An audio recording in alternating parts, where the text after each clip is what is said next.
Bonjour, bienvenue sur ma chaîne YouTube intense.fitqc. Comme parlé dans une dernière vidéo TikTok que j'ai faite sur l'entraînement à jeun, aujourd'hui je vais vous présenter comment avoir une bonne énergie et un bon sommeil pour être productif durant sa journée. On va se baser sur quelque chose qui s'appelle le cycle circadien. Dans le fond, c'est un cycle qui dure 24 heures et qui est lié à notre sommeil.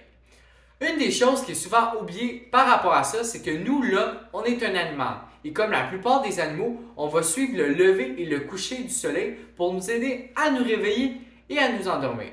Donc, on va se baser sur trois choses vraiment importantes. La lumière, la température et la nourriture. Dans le fond, pour la lumière, on la sépare en deux choses. Le soleil et la nuit, parce que comme je viens de le dire, le lever de la journée et la fin de la journée, le chaud et le froid, parce que je ne sais pas si vous l'avez remarqué, mais quand la journée avance, il fait de plus en plus chaud, puis hop, là que c'est vers la nuit, il y a une petite drap de chaleur, il fait de plus en plus froid. Et pour la nourriture, quand on se réveille le matin, on vient d'un long moment de jeûne, parce que durant toute la nuit, on n'a rien mangé. Et ça fait que le matin, comme je vais expliquer plus tard, ça va sécréter des hormones, puis ça va un peu nous aider à être encore plus productif durant notre journée. Et quand on mange, dans le fond, le soir, on a tendance à se réunir en famille, de manger un bon gros repas. C'est drôle, c'est ce que nos ancêtres faisaient aussi. Ça peut sembler banal, mais avec les explications que je vais parler tantôt, tout ça va sembler beaucoup plus logique. Et dans le fond, j'ai mis en rouge et en bleu des choses parce qu'ils sont reliés ensemble. Dans le fond, comment bien se réveiller pour bien commencer sa journée, avoir une bonne énergie, et comment bien s'endormir en bleu pour avoir un bon sommeil. Comme expliqué dans l'introduction, nous suivons le cycle du soleil. Donc, on va commencer avec la première phase qui est le matin. Première caractéristique du matin, le cortisol. Quand on se réveille, naturellement, on va sécréter du cortisol, l'hormone du stress, qui va nous aider à être productif tout le long de la journée. Elle est souvent diabolisée parce que, comme je viens de dire, c'est l'hormone du stress. Mais c'est vraiment important d'avoir son plus haut pic de cortisol le matin pour être le plus productif et avoir le plus d'énergie possible. L'une des façons de l'optimiser, c'est avec la deuxième caractéristique, c'est la lumière. Avoir accès à de la bonne lumière le matin pour avoir une optimisation de votre taux de cortisol de 5 à 10 %. Donc, tout simplement, le matin, allez prendre une bonne marche ou regarder vers le soleil sans regarder directement dans le soleil, sinon vous allez vous brûler les yeux, mais regarder vers le soleil va vous aider à avoir de la bonne énergie tout le long de la journée. Donc, c'est normal que si tu restes dans une chambre pleine de noirceur, que tu n'aies pas d'énergie, que tu sois dépressif tout le long de la journée. Prochain aspect, la température. Comme je l'ai expliqué dans l'introduction, plus que la journée avance, plus que la température augmente. Donc, naturellement, notre corps va venir augmenter sa température corporelle. Il y a plusieurs façons de venir optimiser ça le matin. Si par exemple vous vous levez à 4 heures du matin, il fait encore un peu froid. Première chose, le mouvement. Ça peut être de l'activation musculaire, de la musculation, du cardio, tant que ça soit une façon que vous aimez. Prochaine chose, la douche. Vous avez sûrement vu plein de gens faire des douches froides et des bains froids le matin. C'est tout à fait normal parce que quand vous êtes submergé de froid, votre corps, pour se protéger, va augmenter sa température corporelle. Et comme je l'ai dit, c'est quoi qu'on veut le matin? Augmenter sa température corporelle. Donc, prendre un bain ou une douche froide peut venir optimiser votre énergie tout le long de la journée. Prochaine caractéristique du matin, le jeûne. Qu'est-ce qui arrive le matin, c'est qu'on est en phase de jeûne parce que ça peut faire 6, 8, 10, 12 heures et plus de temps qu'on n'a pas mangé.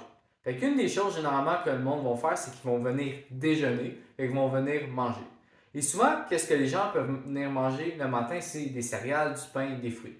Et toutes ces choses-là sont riches en glucides. Et quand on mange des glucides, on augmente notre glycémie. Et le corps, qu'est-ce qu'il va venir faire? Parce qu'il veut tout le temps la garder le plus stable possible, il va venir sécréter l'hormone que vous avez déjà entendu plein de fois, l'insuline.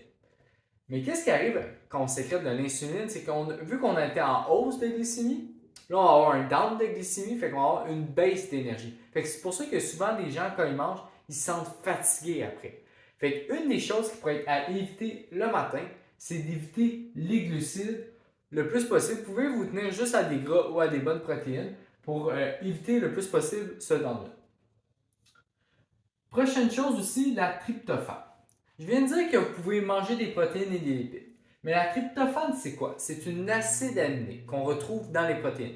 Et qu'est-ce qui arrive avec cet acide aminé-là? C'est que si on en consomme beaucoup, on peut amener à la sécrétion de sérotonine, qui est une hormone qui va mener après, je sais que ça peut être compliqué, là, qui va mener après à la mélatonine. Ça, vous savez tout c'est quoi? Ça peut mener à l'endormissement. Donc, une des choses que moi je fais complètement le matin, c'est que je jeûne, je ne mange pas. Pour éviter ces deux drops d'énergie-là combinés qui pourraient arriver si je mange des glucides en plus de manger des protéines. Que je me lève à 5h30, que je me lève à 8h, je ne mange pas avant 10, 11h, des fois midi, 1h. Prochaine chose, une autre hormone encore, je suis fatigué avec ça, l'adrénaline. Vous n'avez pas besoin de reconnaître tous les noms, juste de comprendre les concepts. On évite les glucides le matin, les protéines, ça peut nous endormir, ok? C'est juste ça qui compte. L'adrénaline. Le truc, c'est si on ne mange pas, notre corps va commencer à sécréter de l'adrénaline. Parce que, comme je vous ai expliqué aussi dans l'intro, si vous vous rappelez, nos ancêtres, quand ils se réveillaient le matin, ils n'avaient pas accès à de la nourriture. Il fallait qu'ils aillent la chercher. Fait que la sécrétion, quand on jeûne d'adrénaline, nous aide à « Hey, il faut que je trouve de la nourriture. Ok, on est en mode survie, let's go, let's go. » Fait que moi, qu'est-ce que j'aime bien le matin pour être plus performant à l'école, plus productif et comme j'ai fait une vidéo que j'ai parlé tantôt, avoir un meilleur entraînement au gym, je ne mange pas, je jeûne. Petit point bonus qui ne fait pas partie des processus naturels, les téléphones. Les téléphones, c'est l'une des premières choses que les gens vont aller regarder quand ils vont se réveiller le matin. Ils vont ouvrir leur téléphone, scroller Instagram, Facebook, etc.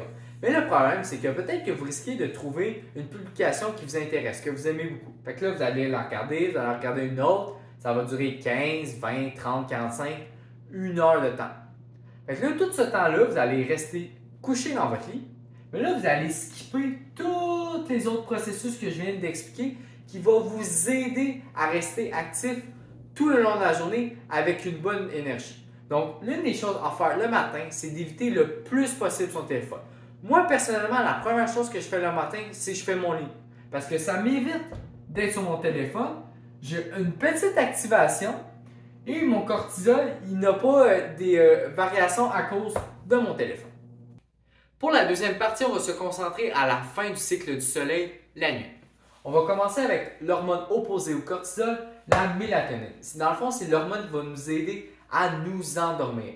Et non, prendre de la mélatonine, c'est pas bon si vous voulez vous endormir parce que au fil du temps, au fil des mois, vous allez juste vous habituer et ça va juste devenir plus difficile encore de s'endormir. Donc, je vais vous proposer à la place des bonnes méthodes pour réussir à avoir un sommeil optimal. Plus tôt dans la vidéo, je vous expliquais que pour bien commencer sa journée, il fallait regarder la lumière du soleil. C'est la même chose pour le soir parce qu'il y a une différence dans les rayons du soleil qui sont envoyés du soleil du matin, du soleil du soir. Donc, vous pouvez regarder le coucher du soleil. Ou tout simplement, qu'est-ce que vous pouvez faire, c'est vous mettre dans une pièce qui a plus de noirceur. Parce que la noirceur, ça envoie un signal au message que c'est la nuit. La journée est finie, il faut aller se coucher. C'est comme par exemple au cinéma, il y a beaucoup de gens qui ont tendance à s'endormir. Prochaine caractéristique, la température. Plutôt encore, comme je disais, quand la journée commence, il commence à faire de plus en plus chaud. Là, pour la nuit, c'est le contraire. Il commence de faire de plus en plus froid. Donc, il y a des façons d'optimiser sa chaleur corporelle, dans le fond, en la baissant un petit peu pour pouvoir s'aider à s'endormir. Premièrement, le sport. Tantôt, je disais que ça pouvait vous aider à vous réveiller. Là, justement, quand c'est le soir, il y a beaucoup de gens qui s'entraînent le soir. Moi, je vous déconseille fortement de vous entraîner le soir parce que quand vous vous entraînez le soir, qu'est-ce qui arrive? Vous augmentez votre température corporelle qui vous aide à vous réveiller. En plus, vous allez sécréter des hormones comme la dopamine, l'hormone de la joie. Vous n'allez pas vous endormir vraiment avec ça. L'adrénaline, c'est une hormone du stress, c'est une hormone, il y a du danger, il se passe quelque chose, il faut que je réagisse. Fait que moi, avant, quand je faisais beaucoup de jogging le soir, j'étais incapable de m'endormir. C'est sûr que là, si vous revenez d'une grosse game de hockey, 1 heure et plus de temps, vous avez joué comme un malade. Là, c'est sûr que vous allez réussir à vous endormir parce que vous allez épuiser au niveau du système nerveux complètement, grosse journée. Là, ça se peut que vous endormir. Mais si vous faites un petit entraînement régulier normal que votre corps est habitué, ça se peut que vous ayez un peu plus de difficultés. Deuxième aspect de la température, la douche. Tantôt, j'ai expliqué que prendre une douche froide le matin va vous aider à vous réveiller. Là, le soir, c'est quoi? C'est prendre une bonne douche chaude. Oui, là, c'est le moment de prendre une bonne douche chaude. Parce que là, votre corps va chercher à diminuer sa température pour faire face à la chaleur extérieure. Donc, c'est le moment de prendre une bonne douche chaude. Prochain aspect, manger. Comme j'expliquais tantôt, manger des glucides va faire des pics de glycémie qui vont vous faire sécréter de l'insuline et vous allez tendance à avoir une drop d'énergie à vous sentir fatigué. Là, c'est le temps le soir de manger des glucides. Et c'est le temps de manger des protéines. Comme j'expliquais plus tôt que dans les protéines, on retrouve quoi? L'acide aminé, la tryptophane. Et encore là, je ne vous demande pas de retenir les noms, juste les concepts. La tryptophane, qui est une acide aminé qu'on retrouve dans les protéines, qui va mener à la sérotonine, qui va mener à la mélatonine, l'hormone que je parle depuis le début de la nuit, qui va vous aider à vous endormir. Donc, globalement, manger le soir, c'est très important si vous voulez réussir à vous endormir. Ne faites pas de jeûne le soir. Ne skippez pas le souper. Même si vous essayez de perdre du poids, c'est important d'avoir quand même le ventre rempli. Pas trop, mais quand même avoir le ventre bien rempli avant de se coucher pour avoir un bon sommeil. Les téléphones. Bon, je suis tout simplement là juste pour vous répéter parce que ça a l'air qu'il n'y a encore pas beaucoup de gens qui l'ont compris que le soir, il faut vraiment éviter le plus possible les téléphones à cause des rayons bleus que ça envoie. Ça stimule le cerveau. C'est vraiment pas bon. Qu'est-ce que je fais moi? C'est que je décroche mon téléphone ou qu'est-ce que vous pouvez faire? C'est tout simplement réduire la luminosité, le mettre en mode nuit ou il y a même des applications pour l'adapter au soir. Vous pouvez soit à la place lire un livre ou tout simplement relaxer. C'est ça qu'on veut. Pour avoir une bonne sécrétion de la mélatonine le soir, il faut que notre corps soit zen, soit reposé, soit détendu. Qu'on évite tout ce qui est adrénaline, cortisol, stress causé parce qu'on n'a pas mangé, causé parce qu'on a fait trop de sport ou parce que, je ne sais pas, vous avez des problèmes de famille à régler. Non, le soir, si vous voulez réussir vraiment l'élément fondamental, c'est refroidir son corps et se détendre. Pour ce qui est de la caféine que je n'ai pas parlé, je réserve une vidéo pour la caféine parce qu'elle a aussi un impact sur les performances sportives et sur la caféine, j'ai une opinion plutôt controversée. Donc, je vous suggère de vous abonner si vous ne voulez pas manquer cette vidéo, de la liker, de la partager pour que le plus de gens la voient et de commenter pour donner aussi d'autres idées de vidéos que vous aimeriez que je fasse. Merci beaucoup d'avoir regardé la vidéo. On se voit à la prochaine.